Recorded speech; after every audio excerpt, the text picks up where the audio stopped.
Assalamualaikum everyone, hopefully you all are fine. Welcome back to my YouTube channel to another video.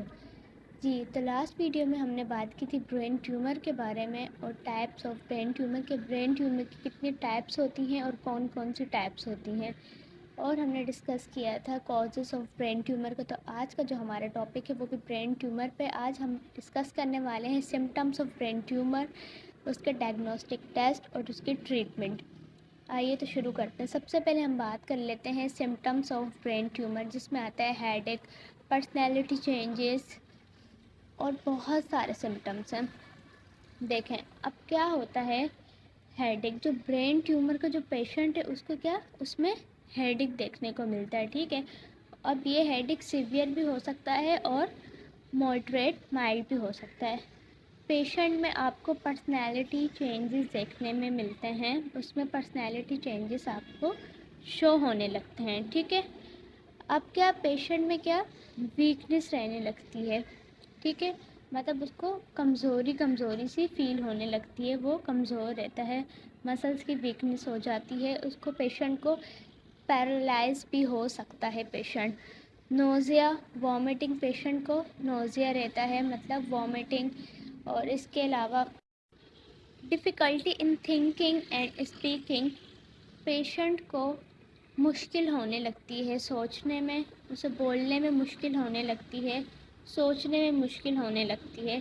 Patient में dizziness रहती है, patient को बहुत चक्कर आते हैं। Loss of body balance, body का बैलेंस लॉस होता है। इसके अलावा क्या होता है, पेशेंट में विजन हेयरिंग चेंज शो होने लगता है, पेशेंट को स्वेलिंग रहती है। ये कुछ कॉमन सिम्टम्स हैं जो ब्रेन ट्यूमर के पेशेंट में आपको नज़र आएंगे। इसके बाद हम बात कर लेते हैं डायग्नोस्टिक टेस्ट के ब्रेन ट्यूमर के, कैसे कौन कौन से डायग्नोस्टिक टेस्ट हैं जिससे ब्रेन ट्यूमर को डायग्नोस किया जा सकता है। जी तो अब बात कर रहे हैं हम डायग्नोस्टिक टेस्ट की, कैसे कौन कौन से डायग्नोस्टिक टेस्ट हैं जिससे पेशेंट में ब्रेन ट्यूमर को ईज़िली डायग्नोस किया जा सकता है। Neurological examination, CT scan, MRI scan, myelogram, angiogram, skull X-ray, laboratory test. जी तो सबसे पहले हम बात कर रहे हैं न्यूरोलॉजिकल एग्जामिनेशन की। तो इसमें क्या करते हैं, पेशेंट को न्यूरोलॉजिकल एग्ज़ाम करते हैं, मीन इसका स्टेटस चेक करते हैं, सीटी स्कैन कराया जाता है और इसका एमआरआई कराया जाता है। ये दोनों बहुत ही परफेक्ट टेस्ट हैं ब्रेन ट्यूमर को डायग्नोस करने के लिए। नेक्स्ट है माइलोग्राम। अब इसमें क्या होता है, माइलोग्राम में पेशेंट को क्या इंजेक्ट किया जाता है, इसके बाद पेशेंट का एक्सरे किया जाता है, ठीक है, और इसमें पेशेंट के ब्रेन और स्पाइनल कॉर्ड को विजुलाइज किया जाता है, ठीक है। तो नेक्स्ट लिखा हुआ है एंजियोग्राम, मीन्स एंजियोग्राफी की जाती है। अब एंजियोग्राफी में क्या होता है, जो पेशेंट के ब्लड वेजल्स होते हैं इनको क्या विजुलाइज करते हैं, ठीक है। नेक्स्ट है स्कल एक्सरे। अब उसमें क्या होता है, जो पेशेंट का स्कल का होता एक्सरे लिया जाता है, मतलब जो पेशेंट का स्कल है उसका एक्सरे लिया जाता है। अगर स्कल में कोई भी ट्यूमर है तो वो डायग्नोस हो जाता है इजीली। नेक्स्ट है लेबॉर्ट्री टेस्ट। लेबॉर्ट्री टेस्ट किए जाते हैं, उसमें इलेक्ट्रोलाइट टेस्ट होता है और ब्लड टेस्ट, बहुत से टेस्ट आते हैं लेबॉर्ट्री टेस्ट में। तो ये हमने बात कर ली इसके डायग्नोस्टिक टेस्ट की कि ब्रेन ट्यूमर के पेशेंट के ऐसे कौन कौन से डायग्नोस्टिक टेस्ट हैं जिससे ब्रेन ट्यूमर को ईजिली डायग्नोस किया जा सकता है।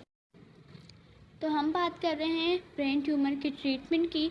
देखें जो ब्रेन ट्यूमर है उसकी ट्रीटमेंट करने के लिए, उसको ट्रीट करने के लिए बहुत से ऑप्शंस होते हैं, बट डिपेंड करता है कि ब्रेन ट्यूमर किस टाइप का है और किस स्टेज पर है। देखें तो ब्रेन ट्यूमर को सर्जरी के थ्रू भी ठीक किया जा सकता है और कुछ रेडिएशन थेरेपी भी प्रोवाइड की जाती हैं। तो पहले मैं आपको सर्जरीज़ का बता देती हूँ कि कौन कौन सी ऐसी सर्जरीज है जो प्रोवाइड की जा सकती हैं। तो फर्स्ट है क्रेनियोटोमी।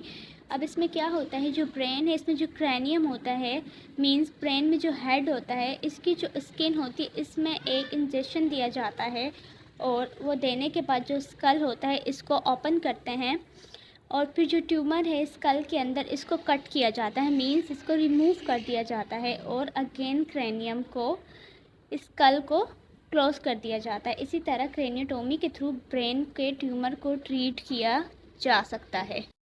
जी तो सेकंड सर्जरी जो है वो है न्यूरो एंडोस्कोपी। देखें अब इसमें क्या होता है, एंडोस्कोप में कैमरा फिक्स किया जाता है, ठीक है, और इसके बाद इसको ब्रेन के अंदर इंसर्ट किया जाता है और एक मॉनिटर होता है, इसको कनेक्ट किया जाता है।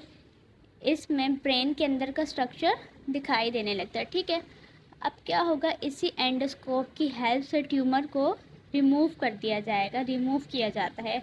और न्यूरो एंडोस्कोपी, तो ये क्या एक ऐसी सर्जरी है जिससे इजीली ब्रेन के ट्यूमर को ब्रेन से रिमूव कर दिया जाता है। तो ये हमने बात कर ली सर्जरीज़ की। अब हम बात कर लेते हैं थेरेपीज़ की। ऐसी कौन सी थेरेपीज़ हैं जो ब्रेन ट्यूमर को ट्रीट करती हैं। जी, तो अब बात कर लेते हैं थेरेपीज़ की कि कौन कौन सी ऐसी थेरेपीज़ हैं जो ब्रेन ट्यूमर को ट्रीट करती हैं। कीमोथेरेपी, रेडिएशन थेरेपी और सपोर्टिव थेरेपीज़। तो इसमें क्या होता है, थेरेपीज़ में पेशेंट को ऐसे ड्रग्स दिए जाते हैं जो स्वेलिंग को कम करते हैं और ऐसे ट्यूमर को ट्रीट किया जाता है। तो ये हमने बात कर ली थेरेपीज़ की। तो उम्मीद करती हूँ आपको मेरा आज का टॉपिक बहुत अच्छे से समझ आया होगा। वीडियो अच्छी लगी तो ज़रूर लाइक करें, मेरे चैनल को सब्सक्राइब करें। इंशाल्लाह नेक्स्ट वीडियो में आपसे मुलाकात होगी। तब तक के लिए अल्लाह हाफ़िज़।